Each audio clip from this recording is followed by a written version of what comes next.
What's up, everybody? This is Phil Rogacki. And I'm Jared Abergina. You're listening to Two Tree Guys Podcast.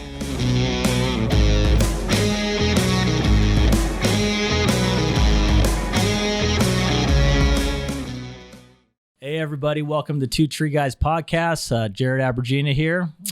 We have our guest, Mr. Jeff Stutt with BIK Cranes. Today, we're going to be talking with Jeff about who he is, what he does with the company. We're out here actually in Toronto at the BIK studio right now, shooting it live here in Toronto. So pretty exciting. It's freezing cold out here, so we're hunkered down in the new and improved studio out here. So Jeff, glad to have you on, and tell me a little bit about yourself, who you are, and what you do for the company. So I started with BIK back in 1999.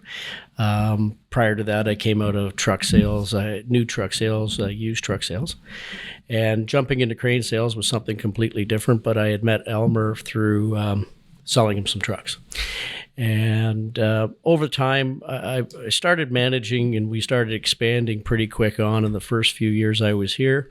And then as we grew as a company, my role basically stayed in management and sales. I've always done a lot of the sales at BIK Hydraulics. I deal heavily in the United States, a little bit in Canada, but mostly we had sales reps here. Over the past 10 years, we've expanded into the U.S., so now I'm overseeing all those operations, and now my role's kind of changed. I've left sales, and I'm more in, technically vice president of sales and marketing, but kind of in that transition stage. So I'm doing a little bit of sales, teaching the guys, getting things organized, trying to get some staff in place in different areas to pick up on the sales. Nice. So what do you think is some of the successes that you had as far as, marketing, sales, the strategy of BIK? Is it mainly word of mouth? Is it how you guys, get out there and work with these companies, individuals to, seal the deal with sales, or what kind of approach has been successful for the company? Well, early on, we were true innovators.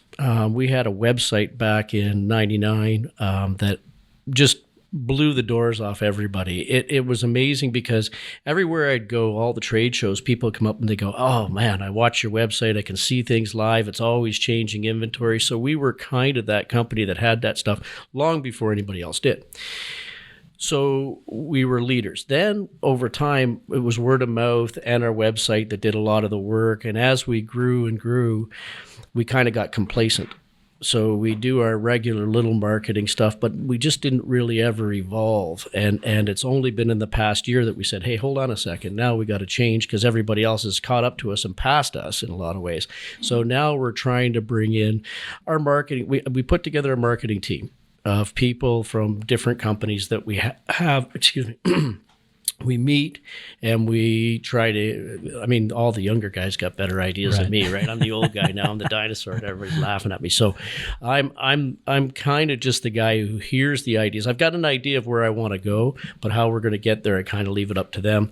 They bring forward some ideas. Once they have some ideas, then we just take it and build on those ideas, and it's really working well. We've come a long way in the last 12 months. Awesome. So how do you feel the tree industry, jumping in that market X amount of years ago? I'm going to say 8-10 years ago, maybe. Yeah, man, I remember doing my first demo, and I've been around cranes my whole life, and it was really the first time I was ever scared to death. I didn't know how to. I never even cut down a Christmas tree. It was like I showed up at the job site just outside New York City, and we had to take down these 85-foot trees. It was scary as hell, but it worked. We took them down, and the rest is history. So carry on. So just entering a new market, 8 to 10 years ago. Mm-hmm. How was that transition? Was that a tough transition getting into it? And where do you see yourself now as a company in percentage wise? You guys think you're kind of 20% as a company into tree care, or are you guys still dominantly in other industries? So that's a good question. The tree industry was completely new, but the first time I did that demo, I realized that it was the first time that we were ever going to help change an industry drastically. I mean, we've been in precast concrete, drywall. Nothing changes. It gets a little bit bigger, a little bit heavier, maybe a little further reach in forming and stuff. But really, this was the first time we were going to take something and change it, just make it safer for people. I mean, one of the biggest challenges in the industry is people. So now this could help eliminate people or add people, as the case may be. Like I said, to talk about the dangers, you have these guys working who are careless, they're green, they don't know the industry. You don't necessarily need to have them when you have a truck like this on site. So at first, I don't think it was ever overwhelming or scary when we first came into it. We had to learn. And we got the benefit of dealing with some really good customers that helped us determine what the needs were of the industry. When we came into it, we didn't understand it completely.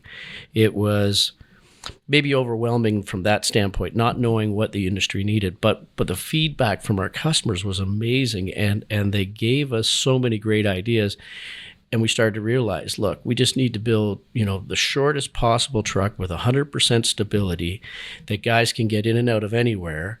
They need to have 100% payload, and they need to be reliable. And once we started to build those trucks, and we have the benefit of being a privately owned company, a family-owned business, where, if Elmer decides, hey, we're going to build this, we're going to build it. And so if it works on paper with engineering, and then we could take it and build it, and it worked, in the field, now we had these great ideas. And so bringing them into the market, like I honestly believe we have the best product out there, not because I sell it, but because it really is the best product out there.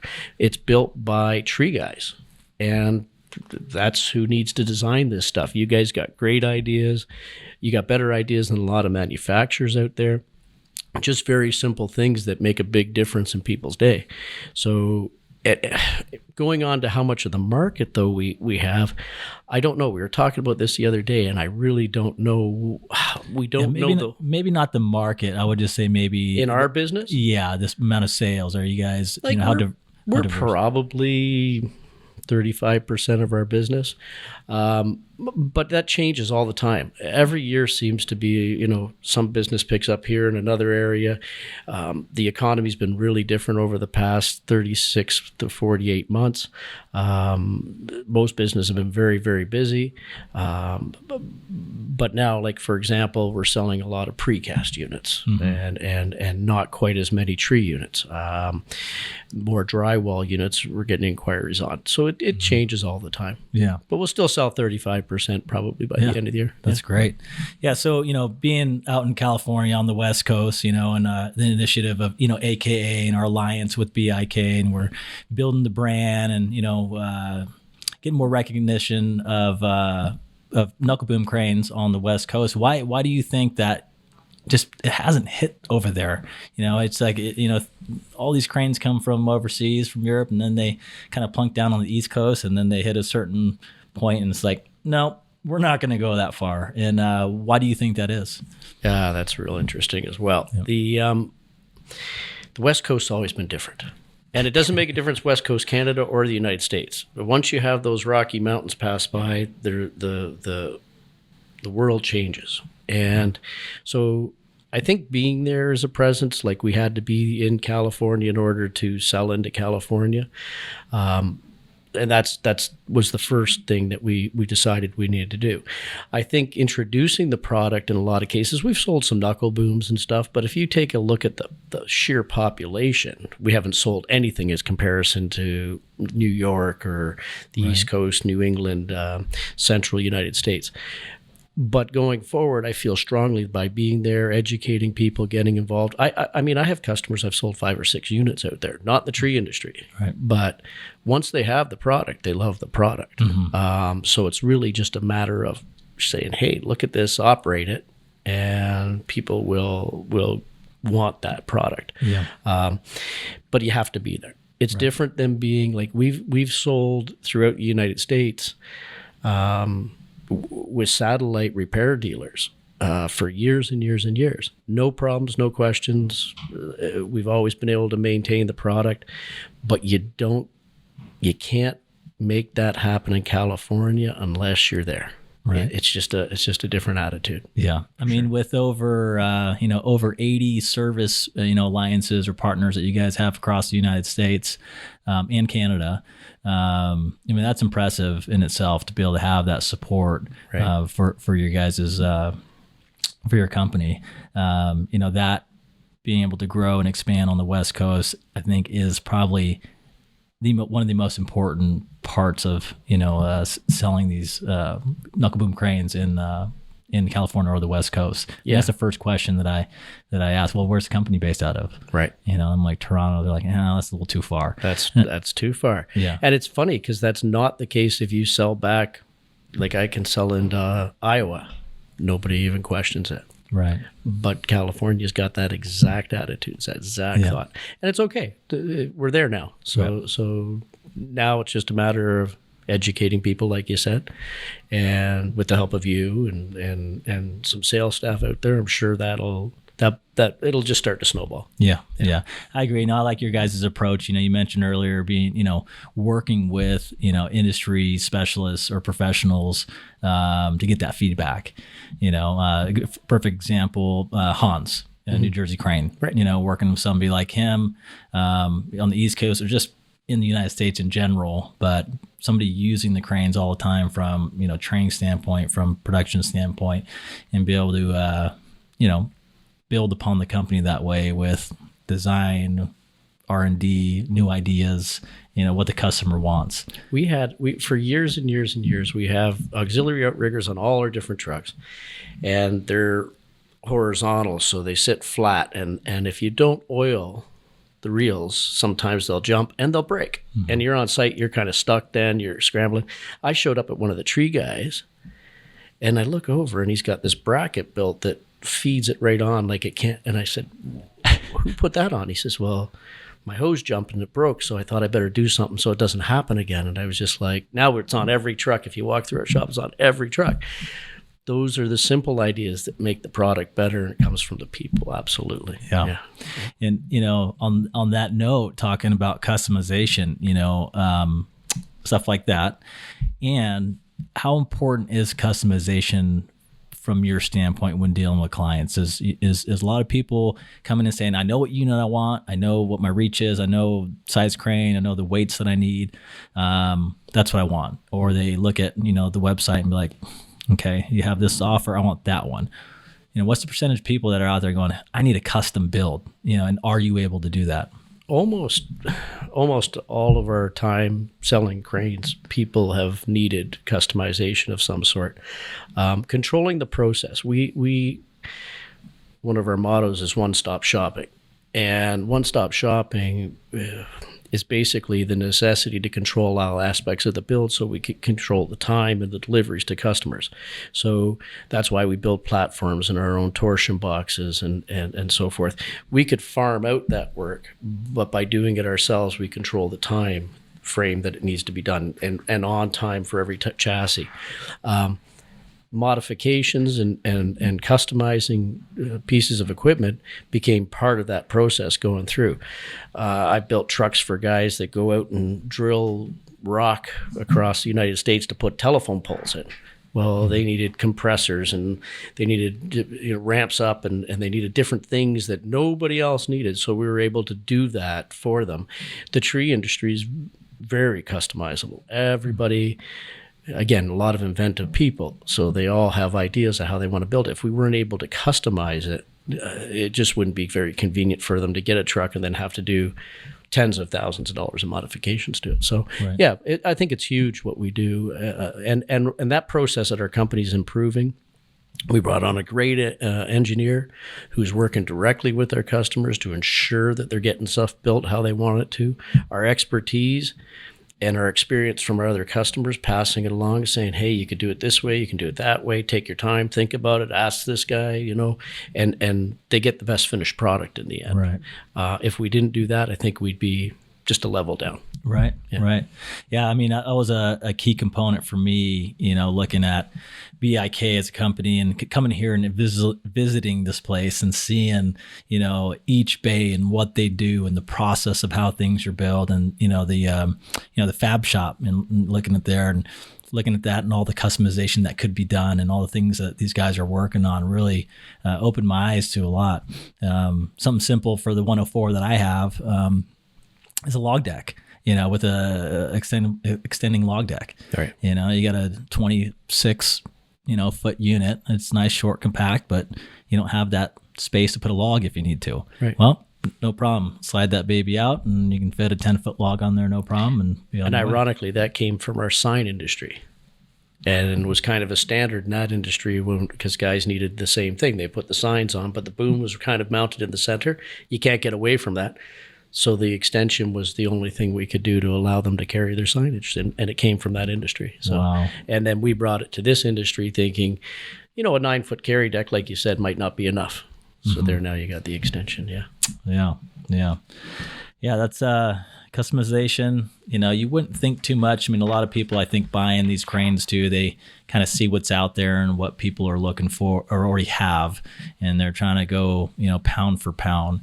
And I think that's a huge benefit to be able to kind of tweak stuff out to be your own. Sure, it is. Absolutely. Yeah. I think that it helps separate us from the rest for sure. Yeah.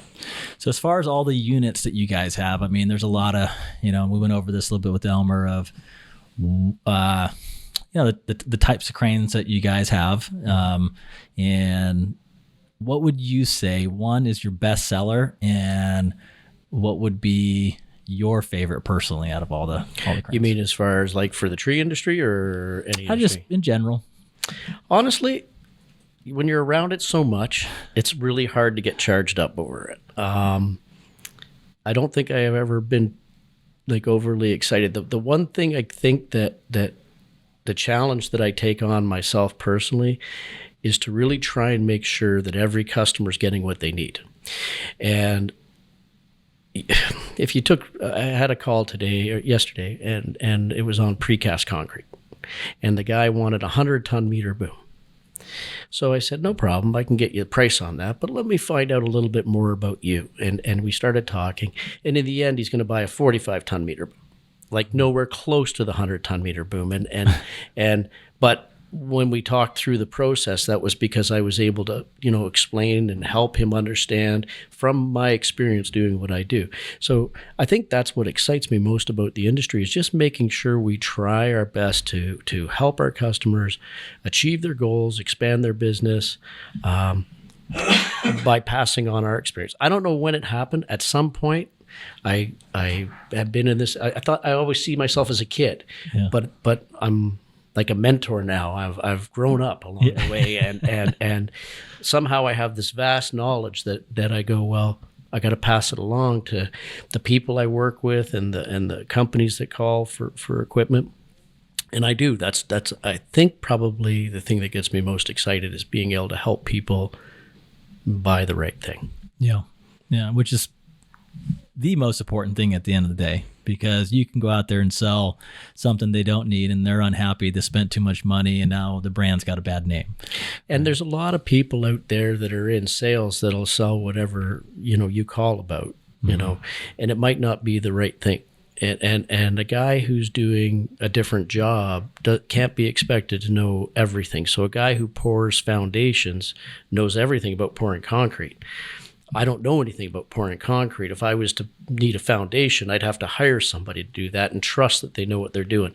That's my role as a salesman, is to say, look, you called here or whatever, and now I'm the expert. I'll help you through the process of buying exactly what you need.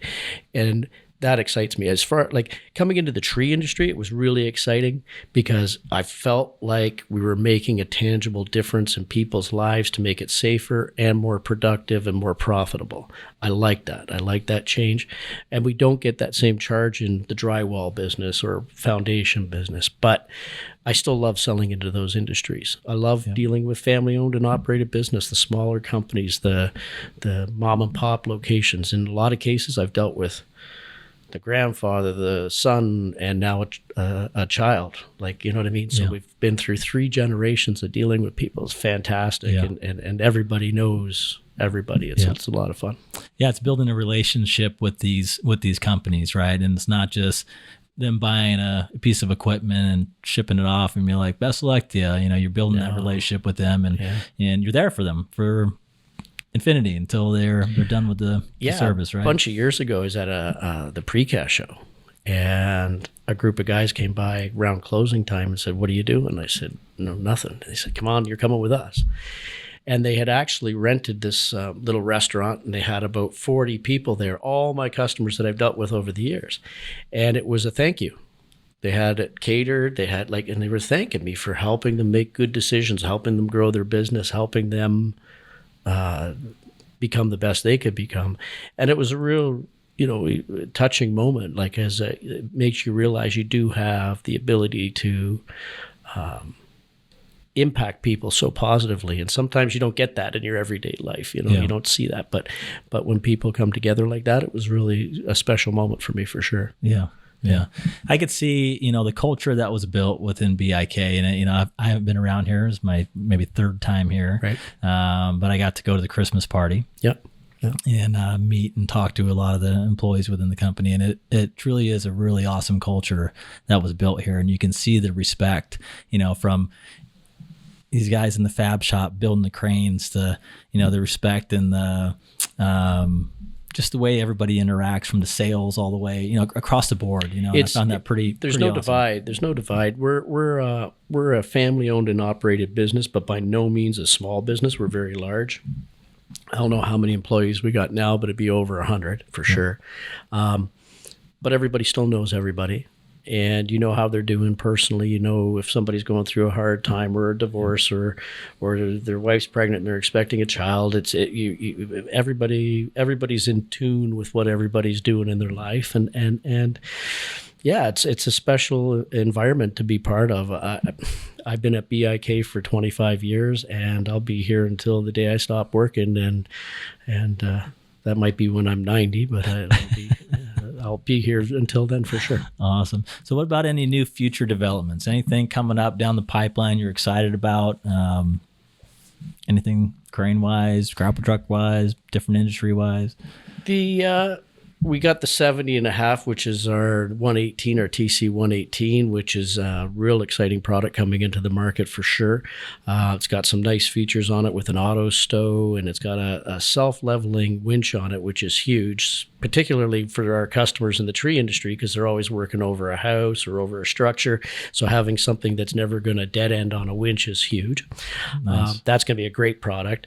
And at the TCI show this past fall, it was really well received. We brought it there for the first time, and there are a lot of people really interested, and we made some sales from that show on that product. Fantastic. For sure. Yeah, I'm excited about it. I just got to peek at it while I was there, but I'm itching to come back and get my hands on some more playtime with some of the new stuff. So it's great to see new things coming down the pipeline for sure. Yeah, I mean, as far as that goes, that's a lot of good information there. And I would say, anybody out there looking more towards the knuckle boom crane life, reach out. Jeff's obviously 25 years of sales and support, and got a lot of knowledge and wisdom to pass on out there. So I'm sure a lot of people can use some of that. But from here, thanks again, Jeff, for being part of the Two Tree Guys podcast, and look forward to talking with you soon. And until then, we'll see you later. Cheers. All right.